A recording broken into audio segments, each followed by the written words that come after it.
Pode ser.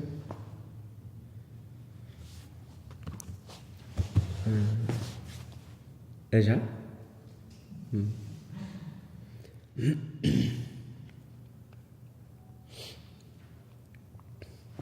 Eu sou Aldo Galdino, na verdade Aldo dos Santos Galdino, né? Filho de Dona Eusa Galdino e Antônio Joaquim, que ninguém conhece meu pai, né? Acho que ninguém nunca conseguiu vê-lo.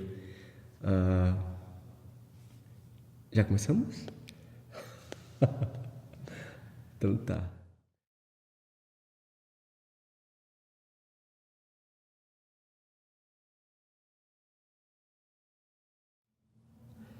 Tem uma coisa que todo artista procura dentro de si e nas coisas que faz. É a procura muitas vezes da sua própria identidade. Procurar sua própria identidade é uma coisa dificílima de fazer. São perguntas que a gente não vai conseguir responder, talvez nunca. Mas a identidade, ela se relaciona exatamente com as suas origens.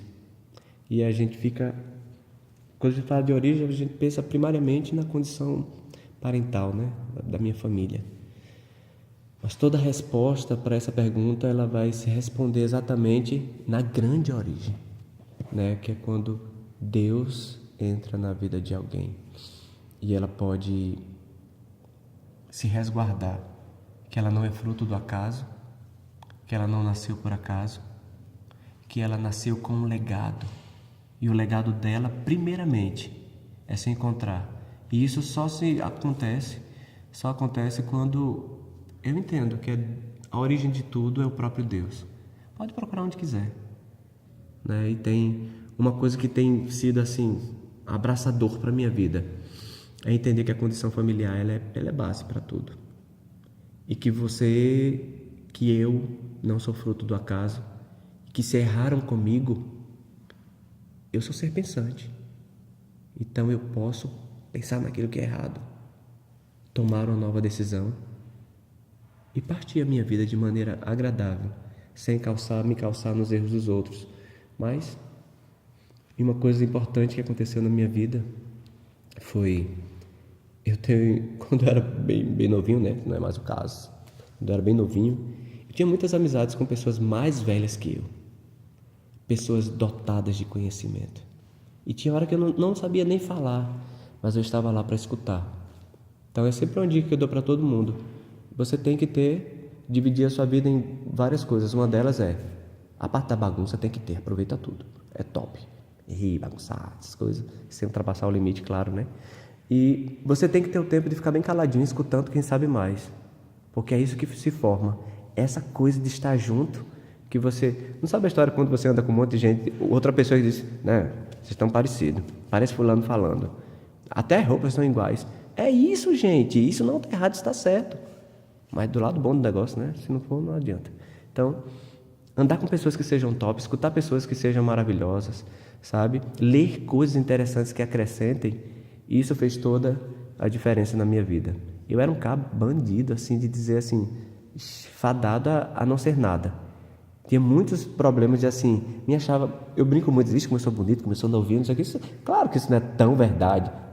E, na verdade, nunca foi. Mas eu tinha grandes problemas de não me aceitar, me achava feio, horroroso. Tanto é que eu li vários livros de autoaceitação, de me entender. Queria fazer psicologia para me entender, não é para ajudar ninguém. Quando eu percebi isso, eu desisti da psicologia. Então, psicologia não é para isso, né? Ou apenas, não só para isso. Mas, assim, o ponto crucial da minha vida foi ter encontrado Deus, ou como eu disse antes, se deixar encontrar por Deus. Esse é um grande privilégio. Eu podia me declarar para um monte de gente aqui, mas eu quero dizer que esse paizão que é Deus, ele é top. Eu queria muito fazer teatro, sempre quis. Só que o teatro que tinha no meu coração era um teatro chamado, na minha cabeça, com teatro com propósito. Eu quero apresentar arte, eu quero apresentar a vida.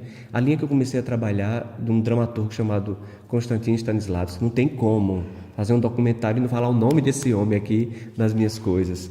Então, um grande dramaturgo, onde ele apresenta o realismo das coisas. E teve um dia assim, né? Todo ator, ele é meio fofoqueiro, né? Então, para poder ele replicar, ele observa, ele olha. Como eu sempre digo nas minhas aulas, ator não apenas olha, mas olha com atenção. E esse olhar com atenção é quase um beirado um fofoqueiro, sabe, gente? Então, assim, eu escutei uma conversa de dois pastores conversando sobre um projeto onde era interativo, onde as pessoas saíam navegando nessas salas e falando sobre um tema. Então, eu digo, que doidice, eu nunca vi isso na minha vida. E não precisa ser apresentado em igreja. Diz, caraca, que top! Se eu queria falar para todo mundo que a condição era exatamente que Jesus era muito bom e que muita gente tinha muita aversão à igreja, eu precisava pensar em alguma coisa que levasse as pessoas para um teatro e lá elas conseguissem escutar falar de Jesus. Então, teve o grande marco da minha vida, né? Um 2, que foi conhecer o projeto internacional Casa do Julgamento. E cargas d'água deu que nós começamos a se interessar tanto por isso, que começamos a escrever textos para a Casa do Julgamento. Perguntei se podia, pedi autorização, e nós começamos a escrever. Escrevíamos os textos, mandávamos para os Estados Unidos. Lá eles faziam a avaliação, a averiguação do que estava correto, do que não estava, tal, concordâncias. E nessa historinha nós somos a única companhia de teatro no mundo que escreve textos para a Casa de Julgamento. E isso, gente, me remete à minha idade de 13 anos, quando eu comecei a querer ser ator e querer mudar o mundo. E eu trabalhava no escritório de contabilidade, que uma chefe dizia assim, você quer mudar o mundo? Você pensa que você vai mudar o mundo? Eu quero mudar o mundo. Esse é meu desejo, mudar o mundo. Agora, como que eu vou fazer isso, né? Esses eram os meus questionamentos. E a arte tem me dado essa grande abertura. E eu respondi para minha chefe naquele dia, olha, eu posso até não mudar o mundo inteiro, mas enquanto eu tiver voz, eu quero gritar para todo mundo as verdades, os meus anseios, os meus desejos. E eu tenho certeza que as minhas vontades, meus anseios, meus desejos não são apenas meus. É de um monte de gente que está ao meu redor e que a gente pode fazer muita coisa top. Então, escrevemos hoje para a Casa de Julgamento. É o maior espetáculo interativo que acontece aqui na Paraíba. Eu tive o privilégio de, eu acho que uns 2 anos atrás, ir aos Estados Unidos, conhecer o idealizador da Casa de Julgamento, meu querido Tom. Tom foi alguém iluminado por Deus, que começou fazendo isso para jovens e adolescentes, esse espetáculo Casa de Julgamento, bem no período de Halloween, por isso o nome Casa de Julgamento, essa coisa mais gótica, pesadona, para chamar a atenção tanto quanto o Halloween nos Estados Unidos. E os jovens iam, queriam, era um alvoroço para poder assistir, e começou a proliferar para o restante do mundo. E graças a Deus nós conseguimos ter esse direito, né? É pago um direito autoral para isso, para utilizar, que honradamente nós pagamos isso todo ano. E estamos fazendo Casa de Julgamento durante todo esse período. Já falamos sobre temas sociais importantíssimos, que é a condição prisional, que foi o texto Cadeias. E eu vivenciei isso muito perto quando nós escrevemos esse texto. Um dos nossos atores, ele foi pego roubando. E nessa história acabou sendo preso, né? Acabou indo ao Roger, um dos presídios aqui de uma pessoa. E eu relutei muito em visitar esse menino, esse ator. Não era mais menino, você estava no Roger, né? Já era maior de idade. Então fui lá. E o texto se baseia exatamente na minha vivência. Quando eu cheguei na varanda do Roger, né? Uma das varandas que tem lá, e consegui não observar o cara dentro da cela, não poderíamos entrar de maneira alguma, e quem nos atendeu lá foi o responsável do presídio,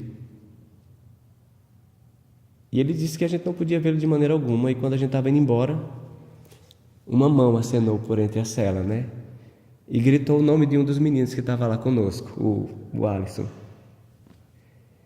E quando ele gritou Alisson, eu pensei que tinha sido o meu nome, né? Mas não tinha sido o nome de Alisson. E a gente só viu, foi uma mão abanando, né? Na grade da cela. E aquilo pra gente desfacelou, né? O nosso coração, a nossa vida. Naqueles momentos ali. Porque era o ator que estava comigo o tempo inteiro. Era a pessoa que eu vivenciei muita coisa com ela nos espetáculos, na igreja, que hoje estava ali presa, né? E a gente saiu dali sem poder ajudar muito. E eu comecei no texto a parafrasear sobre o que é a cadeia, né? Primeiro, quando o cara saiu de lá, que tem um monte de gente, muita gente num espaço pequeno. E fiquei me colocando no lugar da mãe dele, né? Caraca, como é que essa mulher vai vivenciar isso? Então, Casa do Julgamento acabou se tornando uma grande vivência de tudo que eu estava passando, sentindo, para poder alcançar outras pessoas que estavam passando dificuldade. Esse rapaz continua preso hoje, infelizmente. Estamos orando para que Deus restaure tudo, né? Tivemos também o privilégio de escrever um texto chamado Maria da Penha, que também é um texto para mim carregadíssimo de emoção, de sentimento, porque Maria da Penha conta a história de mulheres que são agredidas o tempo inteiro, né? Então, eu escrevi sobre uma Maria da Penha que eu vivo com ela desde quando nasci, né? Minha própria mãe. E quando eu lembro de cada flash, de cada situação que meu pai batia na minha mãe, eu tive o privilégio de colocar isso num texto, encenar isso para 13 mil pessoas aqui em João Pessoa.